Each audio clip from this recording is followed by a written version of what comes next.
So my son Zachary is on the autism spectrum.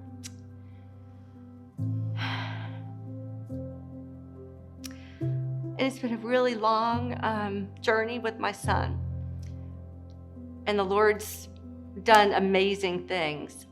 But the most amazing thing that the Lord did wasn't what he did for my son, it's what he did for me and my circumstances with my son.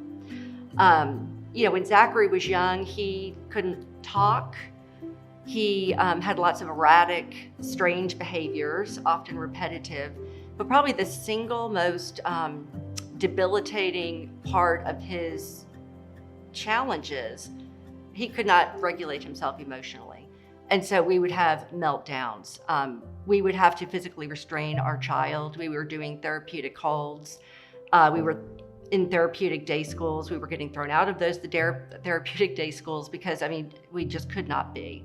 So it was really, really, really hard. And what's difficult if you have a child on the autism spectrum is my child appears normal to the outside world. And so there ends up being a lot of wrong assumptions about us as parents. So we were diagnosed from everything to poor parenting to autism, everything in between. We were threatened to have Child Protective Services called on us. So you can just appreciate lots of drama.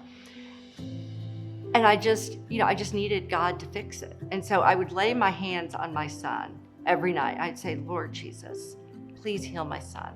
And I did this for like 10 years and it never changed. So it's really hard. I'm sure, I don't know if you've ever just prayed and prayed and prayed that the Lord would do something and nothing changed. And so I got very convicted. I don't know why, but I just felt a conviction that I needed to change my prayer. And so I felt convicted that I needed to pray to have joy in my present circumstances. And I have to tell you, just viscerally, I did not want to pray that prayer. It took everything within my being to be obedient to that, because I was not present. I was not joyful in my circumstances. I was miserable. I felt, I was soul-crushingly devastated by my circumstances, and I didn't want to pray that I would have joy in my circumstances. I wanted God to change my circumstances.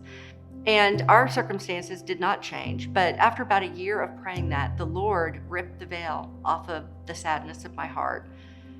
And I woke up one day and I wasn't crushed.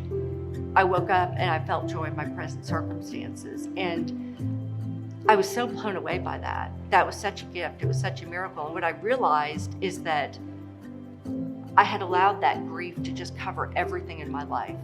It robbed me of my ability to love my other children the way I needed to love them, my husband. I'd missed 10 years of my life. And what's funny is once I found joy in my present circumstances, that is when the Lord began to move in my son Zachary's life, which is another story. And he has done amazingly, remarkably well. But that sacrifice of prayer was something that I really learned through that trial. And what I realized in the course of my journey with Zachary is that truly it is a spiritual battle. It is a life and death battle.